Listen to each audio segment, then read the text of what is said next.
temples. Think about how upsetting it is if your day goes off in a chaotic direction and someone intrudes in a way that is just not the way it was supposed to be.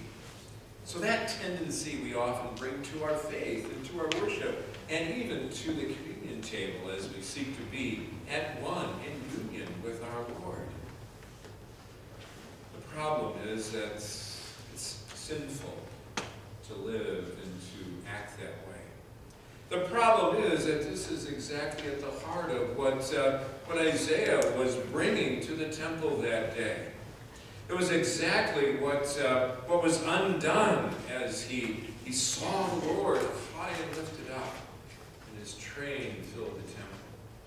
It was exactly what Simon was bringing to that day to his work in the fishing boat in Gennesaret.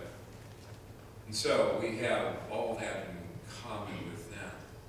But it is not what the Lord intends.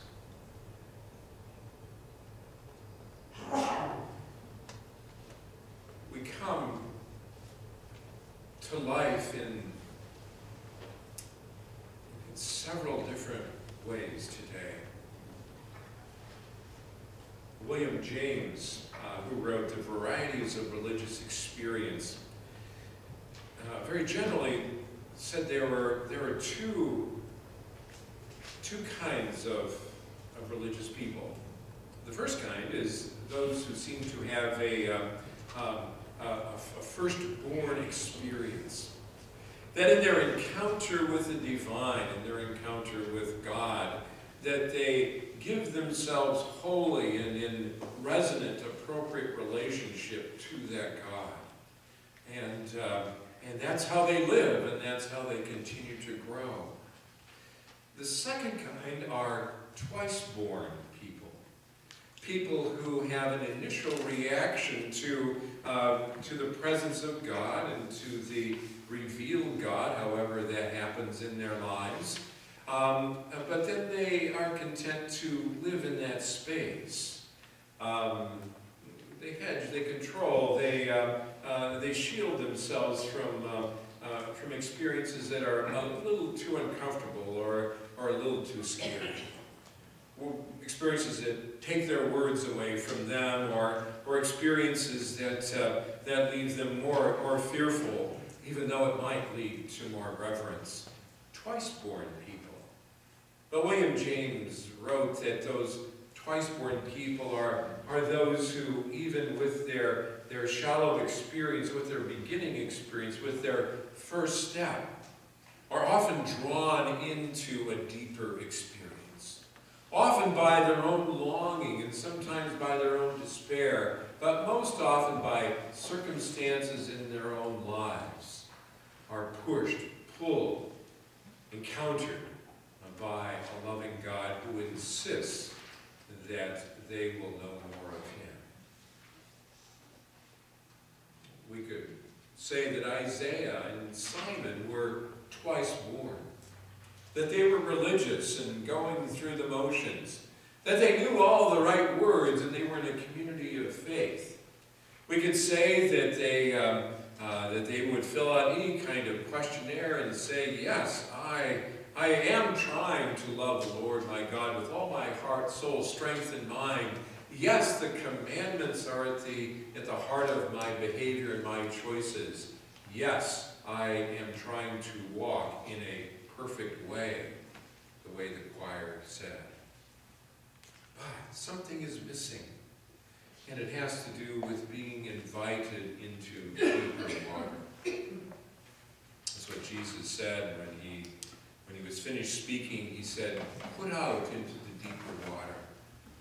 And in that day, in that place, it meant that the fishermen put in their nets and put their arms to the oars and went away from shore into the deeper water where they couldn't see the bottom of the lake anymore. Into deeper water where it was a little more scary. Into deeper water where they had to trust each other and this Master even more.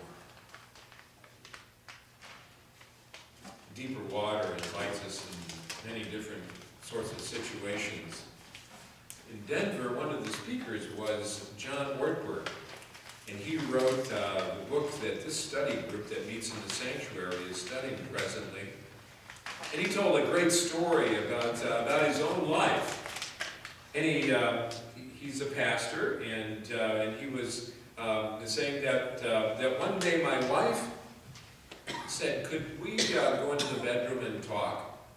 And he said, I knew what that meant, and I knew that she had some things on her mind and that we needed to talk. And so I looked at my watch and kind of pretended like I was kind of busy and that this really wasn't a good time to talk. But she said, "We need to talk." And he said, "I never liked that tone when she says that." And on top of it, we went into the bedroom and she closed the door. So I knew this was going to be a really serious talk. And then she pulled out a card, and on the card was a list. And she might not say it was a list, but I saw numbers on that card, and so I knew that was a list. And so she went down the list of things that had been on her mind and things that they needed to manage together as husband and wife and their family, and other responsibilities that they had undertaken, and her feelings and her thoughts about how perhaps things weren't going so well in those realms and even in their relationship. And then he said, I answered in a way that we men have learned is very effective and usually just helps a lot. He said, I answered very quietly and very humbly, "I'm doing the best I can." And there was a murmur throughout this whole crowd of 1,000 people, and the men were saying, yeah. A couple others took out their pens. And he said, and then I expected my wife would say, "Oh, yes, you are, dear. How can I help you?" Instead, she said, "No, you're not." What? I'm doing the best I can.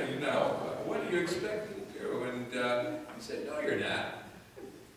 Oh, come on, give me a break." And then eventually, when he stops spluttering and trying to think of something else that would allow him to get through that door and out of the room, she said, "No, you're not. You're supposed to ask for help." What? Doing the best you can means that you need to ask for help. Are you Jesus? No. He's my Lord and Savior, and I love him, and he lives in me. Yes, but are you Jesus? No. You're supposed to ask for Jesus' help. Are you the potentate of the church and of life around here? And John thought for a moment, am I to see us right? Yes, no, right or wrong? And he took a chance and said, no. Oh, this is sounding really familiar to me when he was telling the story. She said, right, you're not. You're supposed to ask for help. You're supposed to ask me to help you. You're supposed to help your neighbors to help you. You're supposed to ask your friends to help you. And then she said, are you a self-contained person with everything that you need to be whole and healthy, contained in your own decision, in your own wisdom, in your own ability to cope with life as it comes to you? And by that time, John knew that the right answer was no. And she said, exactly. You are not doing everything you can. You're not doing your best because you are not